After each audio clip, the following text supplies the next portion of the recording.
ഈ മന്ത്രിയെ തന്നെ വെല്ലുവിളിക്കണം. ആണായിട്ട് ഒരുത്തൻ ഈ മന്ത്രിസ്ഥാനത്ത് നിൽക്കുന്നുണ്ടെങ്കിൽ PM ശ്രീയെ എന്തുകൊണ്ട് നിങ്ങൾ എതിർക്കുന്നില്ല? പറയണം മിസ്റ്റർ ഷാജി സാർ. മോഡിഫിക്കേഷനിൽ മൂഞ്ചി, ഫ്രീ ബസ് സർവീസിൽ മൂഞ്ചി, ഇനി എന്തൊക്കെ മൂഞ്ചി പോവാൻ കിടക്കുന്നടോ? ഇത് ഞാനാണോ അതാ എന്റെ മാറ്റോനാണോ എന്നൊന്ന് ജസ്റ്റ് ഒന്നേ പരതി നോക്കൊണ്ടു. RSSന്റെ മുന്നിൽ മുട്ടുമടക്കിയോ നിങ്ങള്? അങ്ങനെ RSSന്റെ പാഠപുസ്തകങ്ങളൊന്നും കേരളത്തിലെ ജനങ്ങൾ പഠിക്കേണ്ട ഗതികേടില്ലത്രേ. അപ്പൊ നിങ്ങൾക്ക് ഗാന്ധിജിനും വേണ്ട, നെഹ്റുവിനും വേണ്ട അല്ലെ?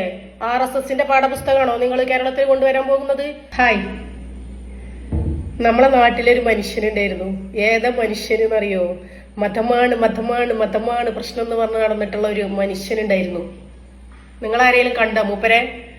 മൂപ്പർക്ക് ഇപ്പൊ ഏതോ കേരളത്തിലെ ഏതോ ഒരു മന്ത്രിസ്ഥാനമൊക്കെ കിട്ടിയിട്ടുണ്ട് എന്നറിഞ്ഞു. മൂപ്പരിങ്ങനെ ഘോരഘോരമായി പ്രസംഗിച്ചിരുന്നു. എങ്ങനെയായിരുന്നു പ്രസംഗിച്ചതെന്നറിയോ? അതിന്റെ ചെറിയൊരു ക്ലിപ്പ് ഞാനിവിടെ കാണിക്കാട്ടോ.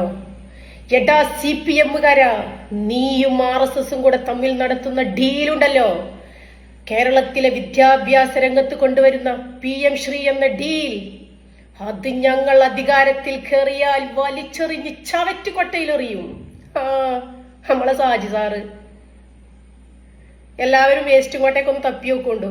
എങ്ങാണ്ട് വലിച്ചെറിഞ്ഞ് ചവറ്റുകൊട്ടയിൽ എറിഞ്ഞിട്ടുണ്ടോന്നേ ആർക്കെങ്കിലും എവിടെങ്കിലും കിട്ടുണ്ടോന്ന് നോക്കണം നമുക്ക്. എവിടെ ഷാജി സാറേ ഞങ്ങളെ നയങ്ങളൊക്കെ പോയത്? അധികാരം കിട്ടാനുള്ള നുണകളുടെ കൊട്ടാരം കെട്ടിപ്പടുത്തിയിരുന്നല്ലോ നിങ്ങള് അല്ലേ? ഇപ്പൊ എന്തിയേ? RSSന്റെ മുന്നിൽ മുട്ടുമടക്കിയോ നിങ്ങള്? അങ്ങനെ RSSന്റെ പാഠപുസ്തകങ്ങളൊന്നും കേരളത്തിലെ ജനങ്ങൾ പഠിക്കേണ്ട ഗതികേടില്ലത്രേ. ഈ സർക്കാർ അധികാരത്തിൽ വന്നാൽ പാഠപുസ്തകങ്ങളിൽ നിന്നും മാറ്റപ്പെട്ട നെഹ്റുവിനെയും ഗാന്ധിജിയെയും ഞങ്ങൾ തിരിച്ചതിലേക്ക് കയറ്റിത്തിരികും. എന്തായിരുന്നു നിങ്ങളെ വർത്താനം? അപ്പൊ നിങ്ങൾക്ക് ഗാന്ധിജിനും വേണ്ട, നെഹ്റുവിനും വേണ്ട അല്ലെ? RSSന്റെ പാഠപുസ്തകമാണോ നിങ്ങൾ കേരളത്തിൽ കൊണ്ടുവരാൻ പോകുന്നത്? പ്രതികരിക്കണം ഷാജി സാറേ. നിങ്ങൾ ആണായിട്ടൊരുത്തൻ അങ്ങനെ അവിടെ ഇരിക്കുന്നുണ്ടെങ്കിൽ, മന്ത്രിസ്ഥാനത്ത് ഇരിക്കുന്നുണ്ടെങ്കിൽ PM ശ്രീനെ നിങ്ങൾ വിമർശിക്കണം. എന്തിയെ ന്യായീകരിച്ചുകൊണ്ടിരിക്കുന്നത്? ഇപ്പോ ഫണ്ട് കിട്ടും അത്രേ.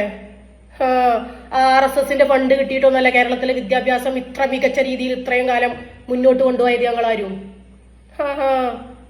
ഓരോ ക്യാപ്സൂൾ അടിച്ചിട്ട് ഇറക്കും. ഇനി വീഡിയോ കാണുന്ന മൂരികളോടാണ് അസഭ്യ കമന്റ് ഇട്ടിട്ട് ഇന്നെ തളർത്താന്നുള്ള ചിന്ത നിങ്ങൾക്ക് നിങ്ങളെ മനസ്സിലുണ്ടെങ്കിൽ അതങ്ങോട്ട് വീട്ടിൽ പോയി പറഞ്ഞാൽ മതി കേട്ടോ. നിങ്ങളെ പോലെ അറുക്കാൻ വരുമ്പോ പിന്നോട്ട് കാല് വെച്ചിട്ടല്ല ഞങ്ങൾക്ക് ശീലം. കൊല്ലാൻ വരുന്നവന്റെ മുന്നിലും ഒരടി മുന്നോട്ടേക്ക് ചവിട്ടിയിട്ടുള്ള ശീലാണ്. അതുകൊണ്ട് അസഭ്യ കമന്റ് ഇട്ട് തളർത്താന്നുള്ള ചിന്തയൊക്കെ അങ്ങോട്ട് വീട്ടിൽ വെച്ചാൽ മതി കേട്ടോ.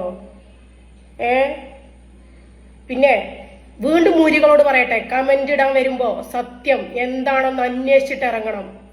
എന്റെ വീഡിയോക്ക് താഴെ കമന്റ് ഇടാൻ വരുമ്പോ നിങ്ങളെ മന്ത്രി സാറുണ്ടല്ലോ, ആ മന്ത്രി സാറെ വീഡിയോയും കൂടെ ഒന്ന് കണ്ടിട്ട് വന്ന് കമന്റ് ഇടണം ട്ടാ. ന്യായീകരിക്കാൻ വല്ലതുണ്ടെങ്കിൽ വീണ്ടും ഷാജി സാറെ വെല്ലുവിളിക്കുകയാണ്. നിങ്ങൾ പറഞ്ഞത് ഇന്നും നിങ്ങൾ അംഗീകരിക്കുന്നുണ്ട് എങ്കിൽ നിങ്ങൾ ആണായിട്ടൊരുത്തൻ ഈ മന്ത്രിയെ തന്നെ വെല്ലുവിളിക്കണം. ആണായിട്ടൊരുത്തൻ ഈ മന്ത്രിസ്ഥാനത്ത് നിൽക്കുന്നുണ്ടെങ്കിൽ PM ശ്രീയെ എന്തുകൊണ്ട് നിങ്ങൾ എതിർക്കുന്നില്ല? പറയണം മിസ്റ്റർ ഷാജി സാർ. ഇപ്പൊ എന്താ CPM-കാരന്റെ നെഞ്ചത്തേക്ക് കേറണ്ടങ്ങൾക്ക്? എന്തൊക്കെയായിരുന്നു നിങ്ങൾ ഘോരം പ്രസംഗിച്ചിരുന്നല്ലോ നിങ്ങള്. എവിടെ പ്രസംഗിക്കണ്ടേ?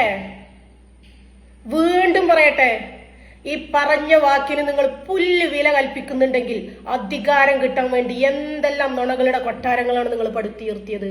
ഓരോന്നായിട്ട് മൂരി ലീഗേരനെ പൊളിച്ചടുക്കണില്ലേ? കാണില്ല നിങ്ങള്? കാണില്ലെങ്കിൽ സോഷ്യൽ മീഡിയ ഒക്കെ ഒന്ന് എടുത്തു നോക്കണം. നിങ്ങൾ കുറെ കാലങ്ങളല്ലേ സഖാക്കളെ പുക കാണാൻ നടക്കണേ. അങ്ങനെ പുക കാണാന്നുള്ള പൂതിയൊക്കെ മനസ്സിലങ്ങോട്ട് വെച്ചാൽ മതി. മന്ത്രി സാജി സാറേ, ആ വീഡിയോ ഒന്ന് എടുത്തിട്ടേ അതിനൊന്ന് സെൽഫ് ക്രിട്ടിസൈസ് ചെയ്ത് നോക്കൊണ്ടു. ഇത് ഞാനാണോ അതാ എന്റെ മാറ്റോനാണോ എന്നൊന്ന് ജസ്റ്റ് ഒന്നേ പരതി നോക്കൊണ്ടു. പറയുമ്പോ പ്രവൃത്തി ചെയ്ത് കാണിക്കാൻ പറ്റുന്ന വാക്കുകളെ കേരളത്തിലെ ജനങ്ങൾക്ക് കൊടുക്കാൻ പറ്റുള്ളൂ. കേരളത്തിലെ ജനങ്ങൾ എന്തായാലും ഇത്ര പൊട്ടന്മാരായിരുന്നു എന്ന് ഞാൻ ഇപ്പോഴാണ് മനസ്സിലാക്കുന്നത് കേട്ടോ. മോഡിഫിക്കേഷനിൽ മൂഞ്ചി, ഫ്രീ ബസ് സർവീസിൽ മൂഞ്ചി, ഇനി എന്തൊക്കെ മൂഞ്ചി പോവാൻ കിടക്കുന്നടോ? ഇനിയെങ്കിലും കേരളത്തിലെ ജനങ്ങളോടാണ് ഒരു ഇത്തിരി ബുദ്ധി ഉണ്ടെങ്കിൽ നിങ്ങൾ ബുദ്ധി വെച്ചിട്ട് ചിന്തിക്കുക. നിങ്ങൾ പാർട്ടി വെച്ചിട്ട് ചിന്തിക്കരുത്. CPM വെച്ചിട്ടും നിങ്ങൾ ചിന്തിക്കണ്ട, ലീഗിനെ വെച്ചിട്ടും ചിന്തിക്കണ്ട, കോൺഗ്രസിനെ വെച്ചിട്ടും ചിന്തിക്കണ്ട. നിങ്ങൾ ബുദ്ധി ഉണ്ടെങ്കിൽ ബുദ്ധിക്കനുസരിച്ചിട്ടൊന്ന് ചിന്തിച്ചിട്ട് പ്രവർത്തിക്കണം. നുണക്കൊട്ടാരങ്ങളില് നിങ്ങൾ കുടിൽ കെട്ടാന്നുള്ള ആഗ്രഹം ഒരിക്കലും മനസ്സിൽ കൊണ്ട് നടക്കരുത്. അപ്പൊ വീണ്ടും ഒരിക്കൽ കൂടി ഷാജി സാറോടാണ് ആ വീഡിയോ എടുത്തിട്ട് താങ്കളൊന്ന് സെൽഫ് ക്രിട്ടിസൈസ് ചെയ്യുന്നത് നല്ലതായിരിക്കും. ബൈ.